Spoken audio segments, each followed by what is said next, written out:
ரெண்டு விஷயம் புரிஞ்சுக்கணுங்க. கல் போராட்டத்திற்கு முழுமையான ஆதரவு எங்களுக்கு இருக்கு.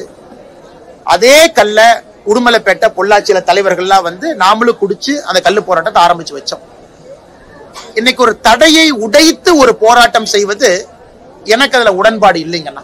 தடையை நீக்கிறோம் நாங்க சொல்றோம். ஏன்னா நாளைக்கு அண்ணன் சீமான் அவர்களாக இருக்கட்டும், யாராக இருந்தாலும் மக்கள் பிரதிநிதிகளாக அரசு இயந்திரத்துல உட்காரும் பொழுது அவங்க கையெழுத்து போட்டு டெசிஷன் எடுக்கணும். நாளைக்கு டெசிஷன் எடுக்கக்கூடிய இடத்துக்கு அவங்க எல்லாம் ஒரு காலத்துல வர போறாங்க. அப்படி இருக்கும் பொழுது இல்ல நாங்க காவல்துறையை தாண்டி மரத்து மேல ஏறி நாங்க கல்லை இறக்கி கொண்டு குடிக்கணும் அப்படிங்கறதுல எனக்கு தனிப்பட்ட முறையில உடன்பாடு இல்லை. அது இன்னைக்கு ஒரு விவசாய பெருமக்கள் செய்யறதுக்கு முழு உரிமை இருக்கு. மரம் வச்சிருக்கிறாங்க, பண்றாங்க. ஒரு அரசியல் தலைவர்களாக நாம் அதை செய்யும் பொழுது மக்கள் நம்மளை பாக்குறாங்க.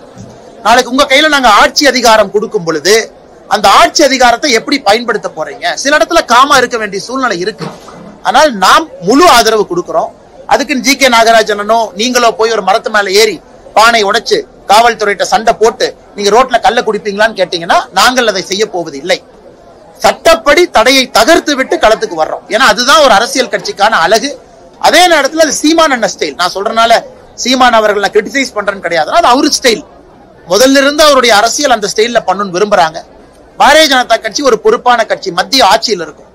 நாங்க ஒன்றொன்றும் எடுத்தோம் கவிழ்த்தோம்னு பண்ணணும் அப்படின்னாங்கன்னா ஆட்சியில் இருக்கக்கூடிய கட்சிக்கு அழகில்லை. அதனால எங்களுடைய ஆதரவு கல் இறக்கும் போராட்டத்திற்கு இருக்கு. விவசாயிகளுக்கு எங்களுடைய ஆதரவு கல்லின் மீது இருக்கக்கூடிய தடையை நீக்குவதற்கு இருக்கு.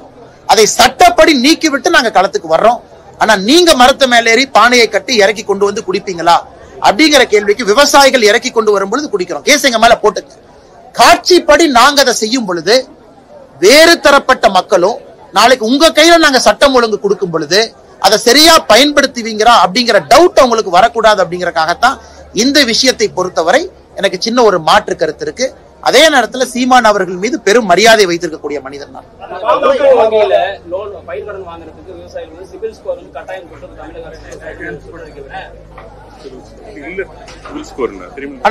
சிபில் ஸ்கோரை பொறுத்த வரைக்கும் அது விவசாயிகளுக்கு எல்லாம் எந்த காலத்திலயும் அது பொருந்தாதுங்கண்ணா. அது நம்ம நல்லா புரிஞ்சுக்கணும். அதெல்லாம் மாச சம்பளம் வாங்குறவங்க, மாசம் இஎம்ஐ கட்டுறவங்க, அவங்க சரியா கட்டுறாங்களாங்கிறக்காக சிபில் ஸ்கோரே வந்துச்சு.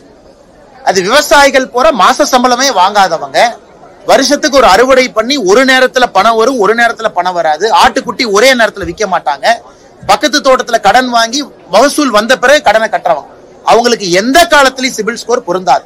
அது மாநில அரசும் உணர்ந்து அது வேண்டான்னு திரும்ப அது பேக் அடிச்சுட்டாங்க.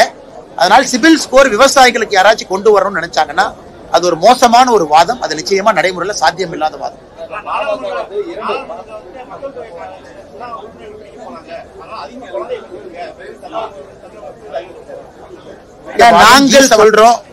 நாங்கள் சொல்றோம் இன்னைக்கு நாடாளுமன்றத்துல மக்கள் தொகை அடிப்படையில எம்பிக்களுடைய எண்ணிக்கை நிர்ணயம் செய்ய போவது கிடையாது அப்படின்னு நான் சொல்லிங்கன்னா உள்துறை அமைச்சர் சொன்னது சொல்றேன். அதனால ஒருத்தருக்கு எத்தனை குழந்தைகள் இருக்கிறாங்க அப்படின்னு கணக்கு கிடையாது. அதனால் இந்த முறை நடக்க போவது இந்தியாவில் இருக்கக்கூடிய புதிய மக்கள் தொகை கணக்கெடுப்பு வந்த பிறகு அதை வைத்து எம்பிக்களை தீர்மானிக்க போவது கிடையாது. அதனால் முதலமைச்சர் அவர்கள் அவருடைய கற்பனை திறனை வளப்படுத்திக் கொள்வதற்காக தேவையில்லாத சர்ச்சைகளை உருவாக்கி கொண்டிருக்கின்றார்.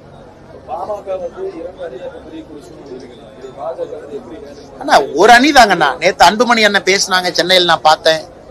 அன்புமணி அவர்களை பொறுத்தவரை அவருடைய தந்தையாரின் மீது எப்பொழுதும் மதிப்பு மரியாதையும் வச்சிருக்கிறாங்க.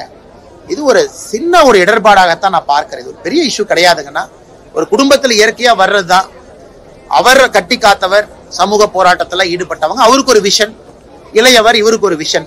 அதனால் இதெல்லாம் மிக வேகமாக இதெல்லாம் தீர்ந்து ஒற்றுமையாக பலமான பாமக களத்திலே வலம் வரும் என்கின்ற நம்பிக்கை எங்களுக்கு இருக்கு.